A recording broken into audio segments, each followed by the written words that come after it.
Mes amis, c'est exactement le moment où le bluff des ayatollahs a rencontré l'acier américain dans la mer d'Arabie. Ce que vous entendez n'est pas un exercice, c'est la sentence d'un cargo de 275 mètres qui pensait que les règles de Donald Trump étaient facultatives. Le blocus naval n'est plus une suggestion, c'est une barrière physique qui vient d'être percée par un canon de 127 mm. Le système tremble parce que, au cours des dernières 24 heures, le monde a compris que le temps des paroles est terminé. Tout s'est effondré en mer et ce qu'il en reste, c'est le bruit du moteur iranien déchiqueté par une précision que Téhéran ne peut même pas comprendre. Le MV Tuska, une bête de près de 300 mètres, a tenté de défier la plus grande marine de la planète. Et le résultat a été une leçon de force qui résonnera pendant des décennies dans les couloirs du Pentagone. Et le grand protagoniste de cette neutralisation digne de cinéma est l'USS Spranz, un destroyer lance-missiles de la classe Harley Burke. Et pour que vous compreniez l'importance de cela, imaginez une forteresse flottante équipée du système Aegis, capable de suivre des centaines de cibles simultanément, allant des missiles balistiques aux petits drones. Mais ce qui s'est passé n'était pas une bataille navale. Exécution chirurgicale. L'USS Spranz n'a pas tiré pour couler le MV Tuska. S'il l'avait voulu, le navire iranien aurait été vaporisé en quelques secondes par un missile Harpoon ou une torpille Mark 48. Mais les États-Unis ont choisi quelque chose de bien plus humiliant et stratégiquement supérieur.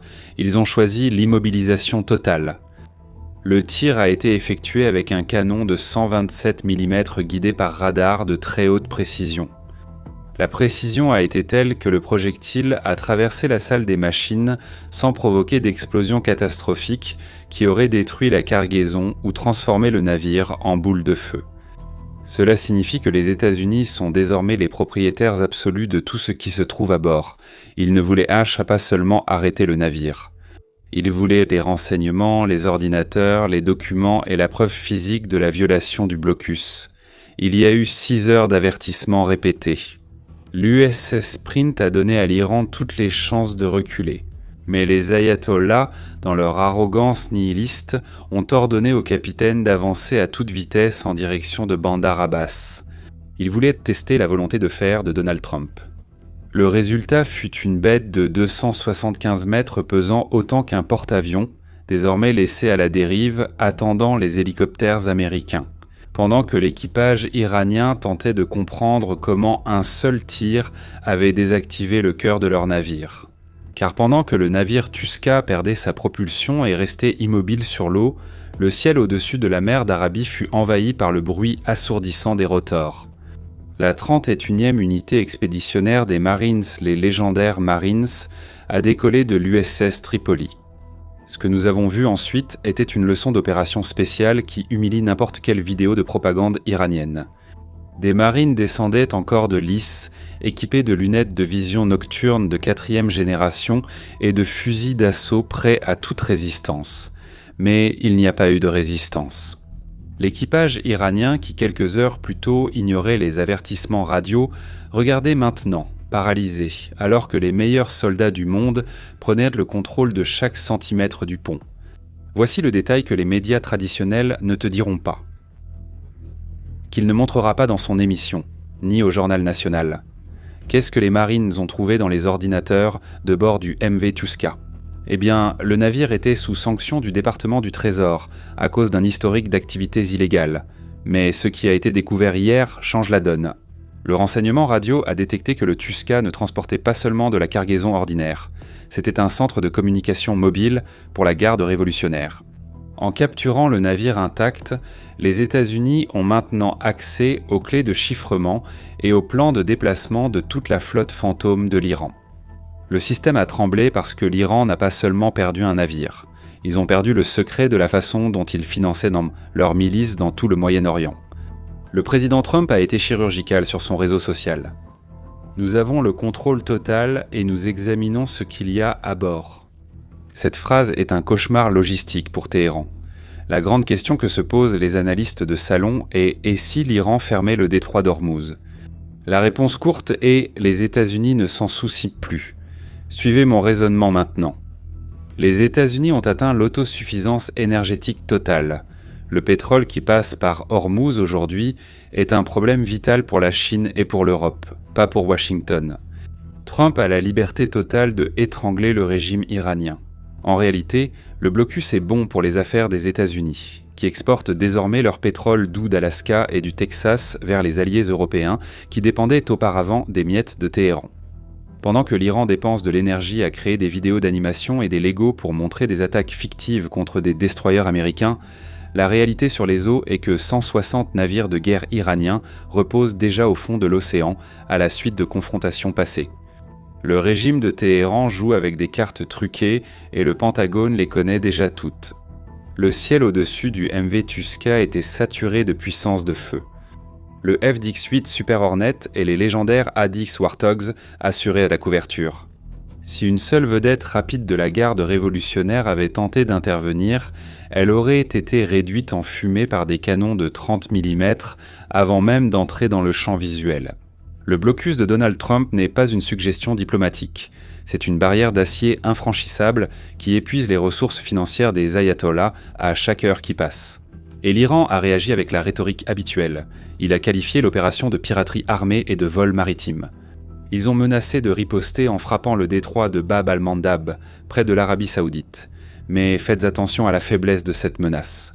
L'Iran sait que toute attaque directe contre l'infrastructure des alliés entraînera désormais une transition immédiate vers des attaques directes sur le sol iranien lui-même. Le régime est acculé. Ils ont essayé d'annuler les négociations au Pakistan parce qu'ils savent qu'ils n'ont plus de cartes à jouer. Mais ensuite, ils sont revenus sur leur décision. Ils ont essayé d'utiliser la diplomatie comme un écran de fumée pour poursuivre leurs activités illégales. Mais le tir dans la salle des machines du Tuska a déchiré cet écran. Le renseignement radio a capté des communications internes totalement chaotiques de la garde révolutionnaire juste après la saisie. Ils ne savent pas combien d'informations les États-Unis ont réussi à extraire des ordinateurs du navire. Le système vacille car la méfiance interne crée des fissures dans le régime. Qui a donné l'ordre à Tuska d'ignorer les avertissements? Qui a garanti que les États-Unis ne tireraient pas? Maintenant, les généraux de Téhéran cherchent des coupables pendant qu'ils regardent leurs navires être remorqués vers des ports sous contrôle américain. L'orgueil blessé des ayatollahs est le prélude à une chute qui pourrait être bien plus rapide que ce que prévoient les analystes. Pour que vous ayez une idée de l'ampleur de ces opérations, il n'y a pas eu que l'USS Sprance. L'USS Tripoli, un navire d'assaut amphibie massif, a servi de base aux hélicoptères qui ont déployé les Marines américains. Des drones MQ-4, Global Hawk et de petits drones de reconnaissance tactique surveillaient le ciel 24 heures sur 24. Il n'y a pas eu de chance là-dedans. Il y a eu une combinaison de capteurs supérieurs, d'un entraînement intensif et de la volonté politique d'utiliser la force lorsque la diplomatie échoue. L'Iran a essayé de se présenter comme une puissance régionale, mais face à une unité expéditionnaire de fusiliers marins, ils sont des amateurs. Les Marines américains qui ont abordé le Tuska portèrent des lunettes de vision nocturne qui coûtent quand même plus cher que toute la flotte de certaines petites marines. Ils sont entrés, ont sécurisé le pont et neutralisé toute menace sans tirer un seul coup de feu sur l'équipage. Est-ce vraiment professionnel? Est-ce la référence ultime de la puissance navale? Alors que l'Iran parle de défense sacrée, les États-Unis montrent ce qu'est une véritable défense stratégique. Le blocus fonctionne parce que chaque navire saisi, c'est $1 milliard en moins dans la poche des terroristes et 1 milliard d'informations en plus entre les mains du renseignement américain. Le cessez-le-feu expire dans seulement quelques jours, et l'Iran a promis une vengeance amère. Ils disent bon que le monde verra des défaites amères pour les États-Unis et Israël, mais la vraie question n'est pas ce que l'Iran dit, mais ce que les États-Unis savent déjà. La grande question, qu'ont découvert les Marines américains dans les cales du Tuska pour que le Pentagone relève l'alerte dans toute la région. Le système tremble parce que le prochain mouvement de Trump pourrait ne pas se faire en mer, mais au cœur de l'infrastructure qui soutient le régime à Téhéran.